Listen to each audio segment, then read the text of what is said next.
آپ نے علماء کا منصب بیان فرمایا کہ اپنی کیا نبی اور رسول منصب کے اعتبار میں برابر ہوتے ہیں، کام کی نوعیت میں دونوں برابر ہوتے ہیں یا مختلف؟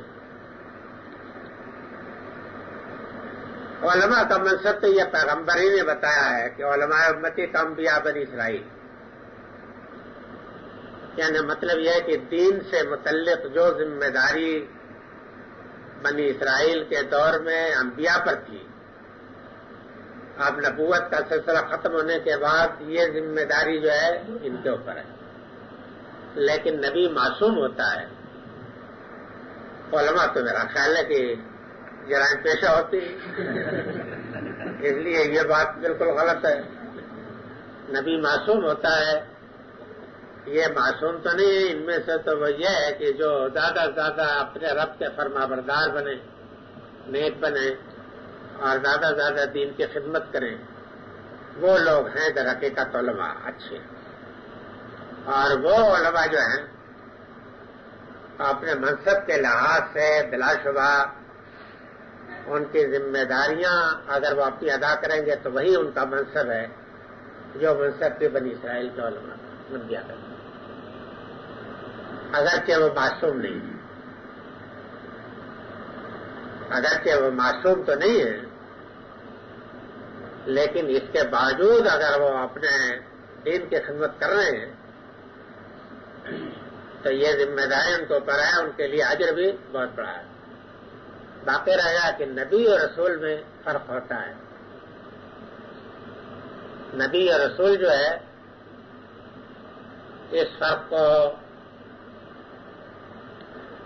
میں نے تفصیل کے ساتھ تفسیر میں بیان کیا ہے، وہاں پڑھنا چاہیے۔ انبیاء کا لفظ آیا حدیث میں، رسول کا لفظ نہیں آیا ہے۔ رسول یہاں زیر بات نہیں، انبیاء کے طریقے پر ہے، یعنی مطلب یہ ہے کہ جن کے پاس خدا کی وحی تو آتی ہے اور معصوم بھی وہ ہوتے ہیں۔ معصوم کے معنی یعنی ان کو خدا کا پروٹیکشن حاصل ہوتا ہے کہ وہ کوئی غلطی نہیں کرتے۔ یہ علماء بیچارے جو ہیں یہ غلطی تو ان سے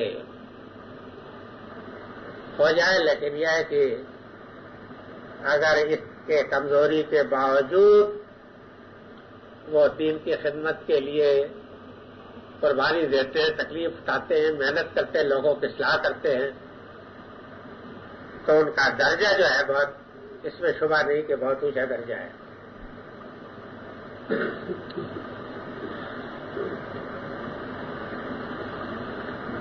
اللہم ارنا الحق حقا وارزقنا اتباعہ وارنا الباطل باطلا۔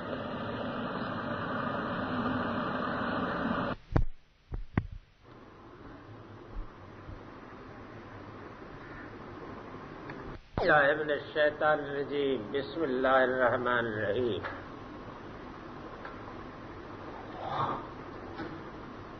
فَإِنْ آمَنُوا بِمِثْلِ مَا آمَنْتُمْ بِهِ فَقَدِ اهْتَدَوْا وَإِنْ تَوَلَّوْا فَإِنَّمَا هُمْ فِي شِقَاقٍ فَسَيَكْفِيكَهُمُ اللَّهُ وَهُوَ السَّمِيعُ الْعَلِيمُ۔ بس اگر وہ ایمان لائے اس طرح جس طرح سے تم ایمان لائے ہو، تب تو بے شک وہ ہدایت یاب ہوئے، اور اگر وہ اعراض کرتے ہیں تو اچھی طریقے سے جان لو کہ وہ زدہ میں مبتلا ہے، فَإِنَّهُمْ فِي شِقَاقٍ، ہٹ درمی پر وہ اڑے ہوئے ہیں، تو اللہ ہی ان کے لیے کافی ہے، اور وہ سننے والا اور جاننے والا ہے۔ اوپر سے ان منافقین کی بحث گزری ہے کہ جو اسلام کی دعوت کے بڑھتے ہوئے اثر سے مروب ہو کر کے اس بات پر آمادہ ہوئے تھے کہ کچھ سمجھوتے کی شکل میں، تو کہتے تھے کہ بھئی اس سے کیا ہوا، ہم بھی ایمان لائے، ہم بھی مومن ہیں، آپ بھی مومن ہیں، آپ اپنے طریقے پر کام کیجئے، ہم اپنے طریقے پر کام کرتے ہیں، آپ ہمارے لیے ایک مقام تسلیم کریں کہ ہم بھی مومن ہیں، ہم آپ کے لیے بھی تسلیم کرتے ہیں۔ تو ان کے خیالات کے اوپر تنقید کیے اوپر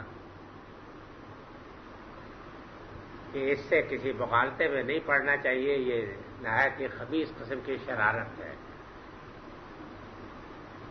اگر ان کو ایمان لانا ہے تو اس طریقے سے ایمان لائیں جس طریقے سے کہ تم ایمان لائے، سمجھ گا؟ اس طریقے سے نہیں کہ جس طریقے سے وہ چاہتے ہیں، جس طریقے سے وہ کہتے ہیں۔ تو ظاہر ہے کہ دونوں میں بڑا فرق ہے۔ مسلمانوں کا ایمان تو آپ کو یہ معلوم ہونا چاہیے کہ حضرت آدم سے لے کر تائیدم جتنے بھی انبیاء آئے سب پر ہم ایمان لاتے ہیں نا، تمام صحیفوں پر، تمام انبیاء پر۔ البتہ یہ ضرور ہے کہ ان صحیفوں میں یا ان نبیوں کی تعلیم میں جو تحریف کر دی گئی ہے اس کی ہم اصلاح کرتے ہیں، اور دوسرے یہ کہ ان نبیوں نے اور ان صحیفوں نے جس رسول کی پیشن گوئی کی تھی، جس رسول خاتم کی، سمجھ گیا، ہم اس پر بھی ایمان لاتے ہیں۔ تو بڑا فرق ہو گیا نا۔ یعنی وہ تو یہ ہے کہ اپنے محرم یا جیسا کوئی بھی بگڑا ہوا دین ہے اسی پر وہ قائم رہنا چاہتے ہیں، باقی رہ گیا کہ اس رسول خاتم کو کہ جس کی پیش گوئی تمام نبیوں نے کی اس کو ماننے کے لیے تیار نہیں۔ اس کے باوجود یہ کہتے ہیں کہ آپ اپنے دین پر اور ہم اپنے دین پر رہتے ہیں، اور دونوں میں کوئی جھگڑے کی کوئی بات نہیں۔ یہ ٹھیک وہی نظریہ ہے کہ جو ایک دور آخر میں ابوالکلام نے اپنی تفسیر میں پیش کیا، یہی نظریہ ہے۔ یہ اسی کو بربو سماجیت کہتے ہیں۔ یہ بربو سماجیت بنگالی سے چلی تھی، اور پھر وہیں سے اس کی صدائے بازگشت کانگریس کے زمانے میں ابوالکلام صاحب نے اٹھائی۔ تفسیر میں انہوں نے بڑی دھوم سے اس کو لکھا ہے۔ ان کا نظریہ یہ ہے کہ عالمگیر سچائیاں تمام مذاہب میں مشترک ہیں۔ اسلام کا مطالبہ یہ ہے کہ ہر ایک جو ہے اپنی عالمگیر سچائیوں پر قائم رہے، ہم اپنی عالمگیر سچائیوں پر قائم رہے، وہ اپنی عالمگیر، یہ ہے سمجھ گیا؟ تو یہ کوئی نئی چیز نہیں ہے، نئی تحقیق نہیں ہے۔ یہ تحقیق جو ہے، یہ نئی تحقیق بھی قریش کے ابتدائی زمانے میں آ چکی تھی، لیکن قرآن نے اس کو تسلیم نہیں کیا کہ وہ بھی ایمان لائے اس طرح جس طرح سے تم ایمان لائے ہو۔ یعنی اس قرآن پر ظاہر اس کے معنی ہے کہ اس قرآن پہ ایمان لائے، اس پیغمبر پہ ایمان لائے، اور یہ عقیدہ رکھیں کہ سابق صحیفوں میں جو تحریفات ہوئی ہے ان کی بھی اصلاح یہ کرتا ہے، اور جو دین میں دین ناتمام رہ گیا تھا اس دین کی تکمیل بھی یہ کرتا ہے، یہ مانتے ہیں نا۔ تو اس کے معنی یہ ہے کہ دونوں میں آسمان زمین کا فرق ہے۔ جو اس بات کو نہ سمجھے وہ نہایت ہی کودن آدمی، لیکن یہ تعجب ہوتا ہے کہ اہل حدیث حضرات بھی مولانا ابوالکلام کو اپنا امام مانتے ہیں اس زمانے میں۔ اس کی وجہ یہ ہے کہ ان میں بھی شاید کوئی پڑھا لکھا ایسا آدمی نہیں ہے کہ جو یہ سمجھ سکے کہ ان کے نقطۂ نظر میں اور اسلام کے نقطۂ نظر میں کیا فرق ہے۔ بس روایت ہے، وہ مانتے چلے آ رہے ہیں، مانتے چلے جائیں گے، چاہے اس کا دین و مذہب کچھ بھی ہو جائے۔ تو فرمایا کہ اس طریقے سے ایمان لانا ضروری ہے۔ کوئی بھی ہو، یہودیوں کے لیے بھی، ہندوؤں کے لیے بھی، پارسیوں کے لیے بھی، جب تک وہ اس طریقے سے ایمان نہ لائیں اس وقت تک مومن نہیں۔ اب عالمگیر سچائیوں کا مسئلہ ہو تو گاندھی جی مسلمان ہیں، بلکہ بہت بڑے مسلمان ہیں۔ جواہر لال کو پھر کفر میں کو کون کہہ سکتا ہے؟ عالمگیر سچائیوں پر تو ان کا بھی ایمان ہے اور سب کا ایمان ہے، لیکن چاہے اس کی تردید جس طریقہ سے ہونی چاہیے شدہ ہوئی ہو، لیکن خدا کا شکر ہے کہ بہت تھوڑے بیوقوف لوگ ہیں کہ جو اس طریقے کی کسی بات کو مان سکتے ہیں. واقع رہ گیا کہ قرآن کے اس مطالبے سے ہر ایک واقف ہے کہ ٹھیک اس طریقے سے مسلمان ہونا اور مومن ہونا ضروری ہے نجات کے لیے. فإنما هم فی شقاق، اگر وہ یہ اعراض کرتے ہیں تو یہ سمجھ لو کہ وہ ہٹ درمی پر ہے.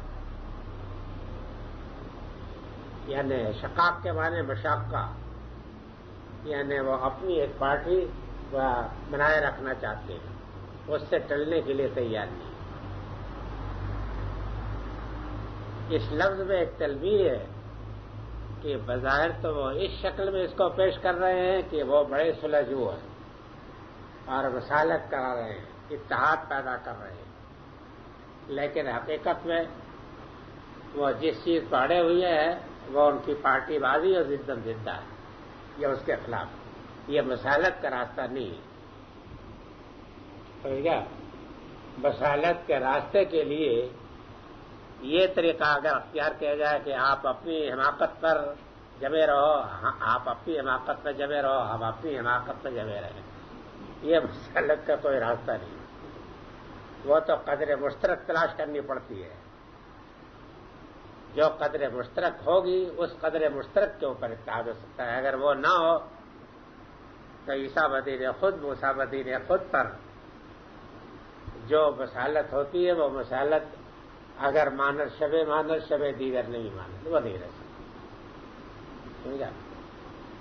ہمارے ملک میں بھی اس وقت جو مسالت کی کوشش ہو رہی ہے اس میں بھی اسی بحال کو حاصل کرنے کی کوشش کی جا رہی ہے. سمجھا؟ یعنی شیعہ اپنے دین پر ہے، بریلوی اپنے دین پر ہے، دیوبندی اپنے دین پر ہے، اہل حدیث اپنے دین پر ہیں، سب کی فقہ الگ الگ رہیں اور پھر اس ملک کا ایک دین بن جائے. میری صحیح بات نہیں آتی کہ نابالغ بچے بھی اگر ایسی بات کہیں تو اس زمانے کے شاید نابالغ بچے اتنے سادہ لوح نہیں ہیں کہ وہ یہ بات کہیں. وہ اتنے ہوشیار ہیں کہ وہ جانتے ہیں کہ یہ بات بالکل فضول ہے، لیکن یہی ہو رہا ہے. اسی وجہ سے بیل منڈے نہیں چڑھتی، یہی ہو رہا ہے. سمجھ گیا؟ ایک اینٹ رکھتے ہیں دوسری بکھر جاتی ہے، ایک میڈک کو پرڑے میں ڈالتے ہیں تو دوسری ایک پلٹ جاتی ہے. یہ ہوتا ہے. ضرورت یہ ہے کہ قدر مشترک تلاش کی جائے، اور وہ قدر مشترک کیا ہو سکتی ہے؟ وہ قدر مشترک ہو سکتی ہے یہ کہ تمام وہ لوگ کے جو مسلم ہونے کے مدعی ہیں، مومن ہونے کے، ان سے کہا جائے کہ ہمارے اور آپ کے درمیان کتاب و سنت مشترک ہے، کتاب و سنت پہ آئیے، اور جو کچھ بھی اس کے اوپر فرق کے صحیح ثابت ہو یا قوی ثابت ہو یا مرجح ثابت ہو اس کو سب مانیں. اس کے سوا کوئی شک نہیں. اس اصول کو منوانے میں جتنا وقت بھی لگانا چاہیے، لیکن جب تک یہ اصول تسلیم نہیں ہوگا اس وقت تک کوئی امکان نہیں ہے کہ آپ کوئی ایک راستے کے اوپر چلنے کے لیے لوگوں کو تیار کر سکیں. کوئی امکان نہیں ہے. اور میری سے یہ بات بھی آتی کہ کیوں لوگ اس کو نہیں سمجھتے. سمجھ گیا؟